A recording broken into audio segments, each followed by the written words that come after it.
அன்பு மாணவர்களுக்கு வணக்கம்.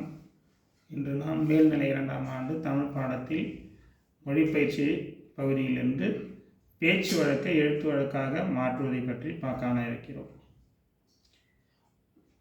மொழியை நாம் இரண்டு வகையில் பயன்படுத்துகிறோம். இயல்பு வழக்கு, பேச்சு வழக்கு. ஒரு மொழி சிறப்பாக செயல்பட வேண்டுமென்றால் பேச்சு வழக்கை விட எழுத்து வழக்கு சிறப்பாக இருக்க வேண்டும். ஆனால் நாம் மொழியை பயன்படுத்த அது தன்னளவில் குறைந்தோ மாறியோ விடுகிறது. அது பேச்சு வழக்காக மாற்றிவிடுகிறது. இப்பொழுது என்கின்ற ஒரு தெளிவான ஒரு எழுத்து வழக்கு சொற்களை நாம் பேசும்போது இப்போ என பயன்படுத்தி விடுகிறோம். புரிந்துவிட்டது என்பதை புரிஞ்சு போச்சு என்கின்றோம். புரிஞ்சிக்கோ என்பதையும் நாம் புரிந்து கொள்கின்ற வார்த்தையை மாற்றி கூறிவிடுகிறோம். இவ்வாறு பேச்சு வழக்காக இருக்கின்ற சொற்களை நாம் எழுத்து வழக்காக மாற்ற வேண்டும். அதுதான் இந்த பகுதி. இப்போ எனக்கு புரிஞ்சு போச்சு, புரிஞ்சிக்கோ. இதில் 3 வார்த்தைகள் பேச்சு வழக்கில் உள்ளன. இப்போ, புரிஞ்சு போச்சு, புரிஞ்சிக்கோ. இப்போ என்பது இப்பொழுது எனவும், புரிஞ்சு போச்சு என்பது புரிந்துவிட்டது எனவும், புரிஞ்சிக்கோ என்பது புரிந்து கொள் எனவும். அதை நாம் சரி செய்து இப்பொழுது எனக்கு புரிந்துவிட்டது, நீயும் புரிந்து கொள்.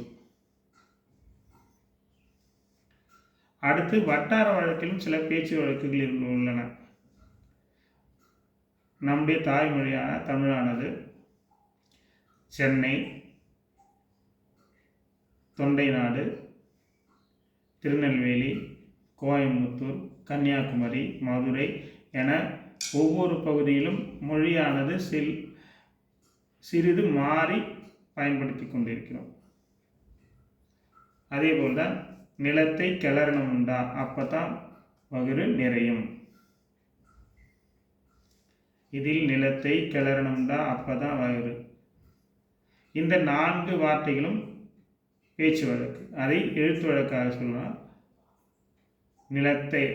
நிலத்தை கிளறணும்டா என்பது உழவு வேண்டும் என்பதை கூறுவது. அப்பதான் என்பது அப்போதுதான். வகுறு என்பது வயிறு. இதை மாற்றி நிலத்தை உழ வேண்டும், அப்போதுதான் வயிறு நிறையும். அதேபோல் அன்னைக்கு கொடுத்து உதவி இருக்க வேண்டியதுதான. இதுவையும் நாம் மாற்றி அன்றைக்கு அவனுக்கு பணம் கொடுத்து என்பது கொடுத்தும், உதவி இருக்க என்பது உதவி இருக்க வேண்டியது தானே என மாறும். அடுத்து இப்பகுதி அனைத்தும் நாம் புரிந்து கொள்ள வேண்டும். உரிமை தாகம் என்கின்ற விரிவான பகுதியில் வருகின்ற ஒரு பகுதி. ஊட்டாண்ட விளையாண்ட குழந்தைய இஸ்துக்குன்னு போனார். இதில் வீட்டின் அருகில் விளையாடிய குழந்தையை அப்பா எங்கே கூட்டிக் கொண்டு சென்றார் என இருக்க வேண்டும். பிள்ளைக்கு உடம்பு சரியில்லை, 3 நாளாக சிரமப்படுது. பிள்ளைக்கு என்பது பிள்ளைக்கும், உடம்பு சரியில்லை என்பது உடல்நிலை சரியில்லை, 3 நாளாக என்பது 3 நாளாக சிரமப்படுது என்று துன்பப்படுகிறது. ரவைக்கு இது இரவு என்பதை கூறுவது. ரவைக்கு சித்தப்பனை காவலுக்கு போக சொல்லு, இரவுக்கு சித்தப்பாவை காவலுக்கு போக சொல். இவ்வாறு நாம் அன்றாடம் பயன்படுத்தி கொண்டிருக்கின்ற பேச்சு வழக்கு சொற்களை எழுத்து வழக்காக மாற்ற வேண்டும். ஒரு மொழி சிறப்பாக வளர்ந்து வாழ வேண்டுமென்றால் பேச்சு வழக்கில் பயன்படுத்தாமல் எழுத்து வழக்கை பயன்படுத்துவது வேண்டும். பேச்சு வழக்கு ஒவ்வொரு பகுதிக்கும் வெவ்வேறு இருப்பதால் அது புரிந்து கொள்வதற்கு இடர்பாடு ஏற்பட்டுவிடும். ஆகவே நாம் பேச்சு வழக்கை அறிந்து கொள்கின்ற அளவுக்கு எழுத்து வழக்கையும் உணர வேண்டும் என்பதை இப்பாடப்பகுதி நமக்கு அமைக்கப்பட்டுள்ளது. இதை உணர்ந்து கற்று அதிக மதிப்பெண் பெறுவோம். நன்றி, வணக்கம்.